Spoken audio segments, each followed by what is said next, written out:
सफल बने, समर्थ बने, पावन बने जीवन। मीठी मुरली सुन के पाए सुख सघन। आज का चिंतन, आज का चिंतन। ओम शांति। Good morning. मीठे बाबा सर्वशक्तिमान ज्योति बिंदु परमात्मा आज हम बच्चों को कह रहे हैं, अपने को आत्मा भाई भाई समझ एक दो से रूहानी प्रेम रखो। स्वतः प्रधान बनना है तो किसी की खामी नहीं निकालो। साथ में बाबा आज हम बच्चों को पूछ रहे हैं, किस आधार पर बाप से पद्मों का वर्षा ले सकते हो। बाप से पद्मों का वर्षा लेने के लिए याद की यात्रा पर रहो। एक बाप के सिवाय और सब बात भूलते जाओ। फलाना ऐसा करता है, यह ऐसा है, इन बातों में टाइम वेस्ट मत करो। मंजिल भारी है, इसलिए सदा स्वतः प्रधान बनने का लक्ष्य रखें। बाप के लब में चटके रहो, अपनी सूक्ष्म चेकिंग करते रहो, तब वर्षा पूरा ले सकेंगे। बाबा ने पूरा होमवर्क पुरुषार्थ करने के लिए बातें कही कि पद्मों का वर्षा ले सकते हैं। बाबा कहते हैं, अब तुम बच्चे बैठे हो, उनको यह मालूम है कि बेहद का बाप फिर से स्वतः प्रधान बना रहे हैं। जो बच्चे बैठे हैं, मूल्य सुन रहे हैं, वो समझ रहे हैं कि हम बेहद का वर्षा बेहद के बाप से ले रहे हैं। मूल युक्ति यही बता रहे हैं कि अपने को आत्मा भाई समझो। मुख्य शिक्षा यही देते हैं कि तुम्हारा आपस में बहुत रूहानी प्रेम होना चाहिए। पहले तुम्हारा था, अब नहीं है। बाबा कहते हैं, आपस में इतना रूहानी प्यार हो, मूल वतन में तो प्रेम की बात नहीं रहती। तो बेहद का बाप आकर शिक्षा देते हैं, बच्चे आजकल करते करते समय बीतता जा रहा है। दिन, मास, वर्ष बीतते जा रहे हैं। बाप ने बताया है, तुम यह लक्ष्मी नारायण थे। किसने तुमको ऐसा बनाया? बाप ने। यह भी बाप ने बताया है कि तुम नीचे कैसे उतरे हो। ऊपर से लेकर नीचे उतरते उतरते समय बीतता जा रहा है। वो दिन गया, मास गया, वर्ष गया, समय गया। तुम जानते हो कि पहले पहले हम स्वतः प्रधान थे।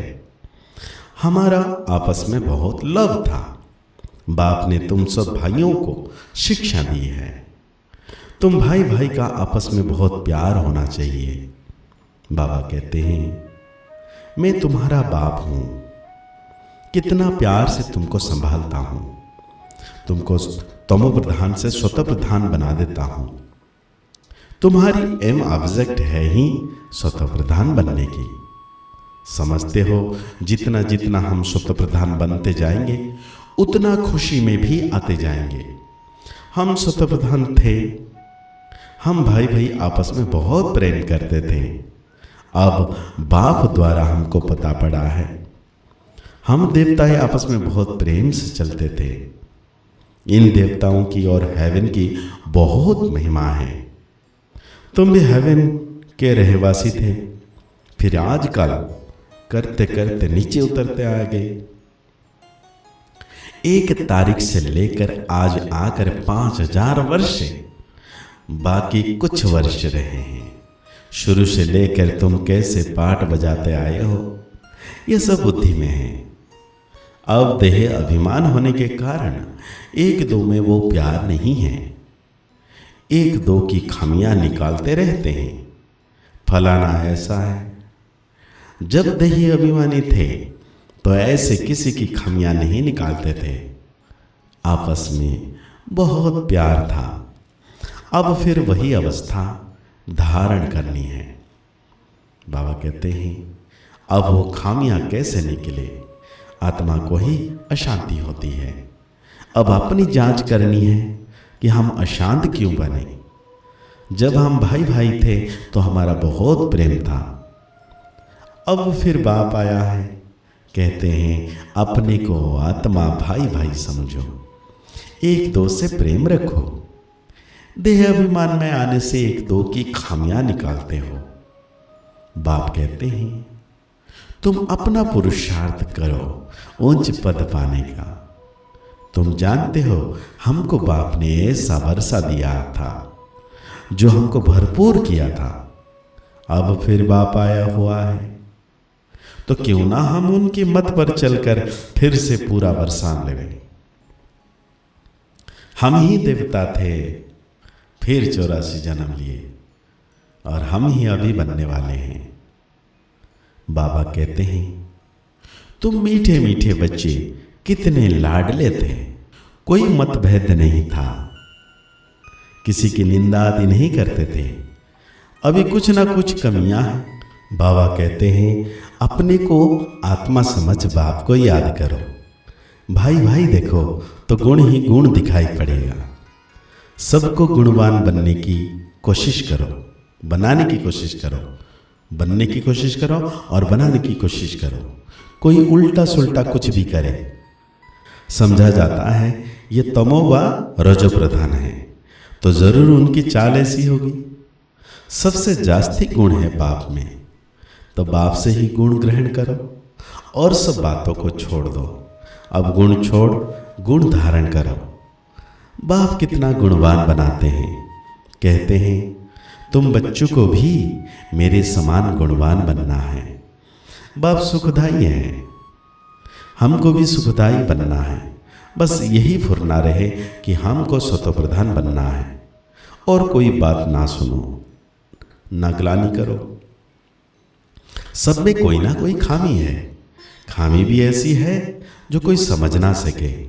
दूसरे समझते हैं इनमें खामी है, वो अपने को बहुत अच्छा समझते हैं, परंतु कहाँ ना कहाँ उल्टा बोल निकल पड़ता है। स्वतःप्रधान अवस्था में यह बातें नहीं होती। यहाँ खामियां हैं, परंतु ना समझने के कारण अपने को मियाँ मिट्ठू समझ बैठे हैं। बाप कहते हैं मियाँ मिट्ठू एक मैं ही हूँ जो तुम सबको मिट्ठू बनाने आया हूँ, मतलब मीठा बनाने। सब अवगुण आदि छोड़ दो, अपनी नब्ज भी देखो। हम कितना मीठे मीठे रूहानी बाप को प्यार से याद करते हैं, कितना खुद समझता हूँ और औरों को समझाता हूँ। देह अभिमान में आ गए तो कोई फायदा नहीं। मूल बात ही यह समझानी है कि दुनिया तमो प्रधान है। जब स्वतः प्रधान थे तो देवताओं का राज्य था। अब 84 जन्म भोग तम प्रधान बने हैं। अब फिर स्वतः प्रधान बनना है। तो बाबा कहते हैं जितना हो सके कोशिश करनी है बाप को याद करने की।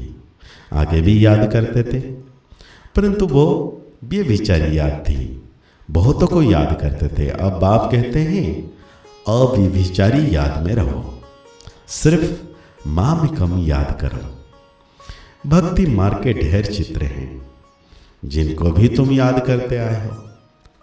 अब फिर स्वतः प्रधान बनना है।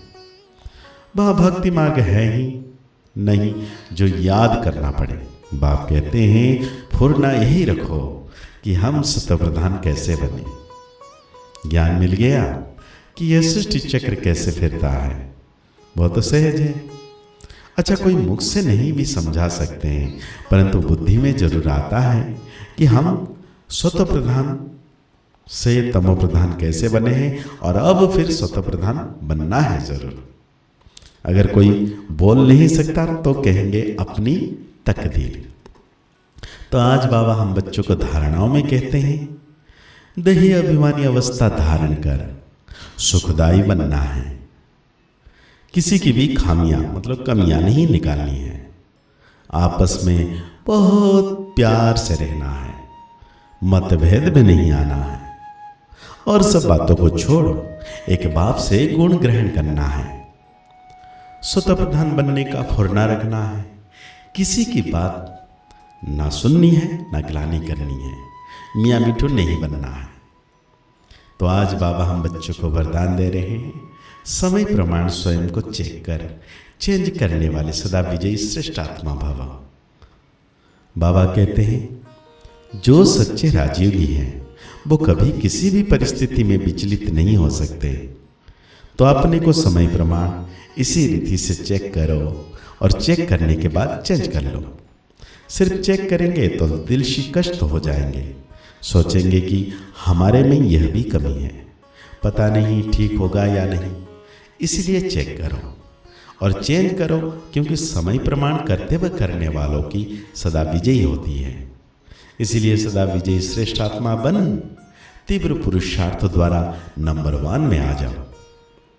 तो आज बाबा हम बच्चों को स्लोगन दे रहे हैं, मन बुद्धि को कंट्रोल करने का अभ्यास हो तो सेकंड में विदेही बन सकेंगे। तो आज के मुरली के अनुसार हम सो मान लेंगे, मैं संपूर्ण विजयी आत्मा हूँ, मैं संपूर्ण विजयी आत्मा हूँ। मुरली को और गहन रीति से चिंतन करते हुए निरंतर मीठे बाबा की याद में रहना है कि बाबा सदा मेरे साथ है, बाबा सदा मेरे साथ है। मुस्कुराते रहिए, आगे बढ़ते रहिए, पुरुषार्थ करते रहिए, खुश रहें, स्वस्थ रहें, मस्त रहें। ओम शांति, ओम शांति, ओम शांति।